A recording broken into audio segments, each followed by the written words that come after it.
জীবনে অর্থের কতটা প্রয়োজন? অনেকেই বলে money can not by happiness. আমি বলি মানি অফকোর্স ক্যান বাই হ্যাপিনেস।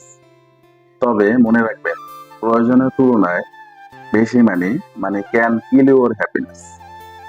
অর্থ ততক্ষণ পর্যন্ত সম্পদ যতক্ষণ পর্যন্ত এটা আপনার পরিবারের সকল চাহিদা মেটাচ্ছে।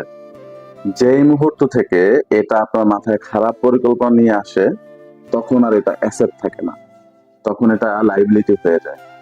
আর এই লাইবিলিটি কিন্তু আপনাকে উল্টো রাস্তায় নিয়ে যেতে পারে। তাই সুখ কিনতে টাকা কামানোর দরকার আছে, আবার যদি বিলাসবহুল জীবন কাটাতে চান তাহলে বেশি টাকার দরকার আছে। তাই মনে রাখবেন, এত বেশি টাকার দরকার নাই যেটা আপনাকে অন্ধকারের অতলে নিয়ে যাবে। টাকা কামান, বেশি বেশি করে টাকা কামান, তবে হোয়াইট মানি কামান। ব্ল্যাক মানিতে গেলে আপনার জীবনের সুখ শান্তি সব শেষ, যেটা বর্তমান সময়ের রাজনৈতিক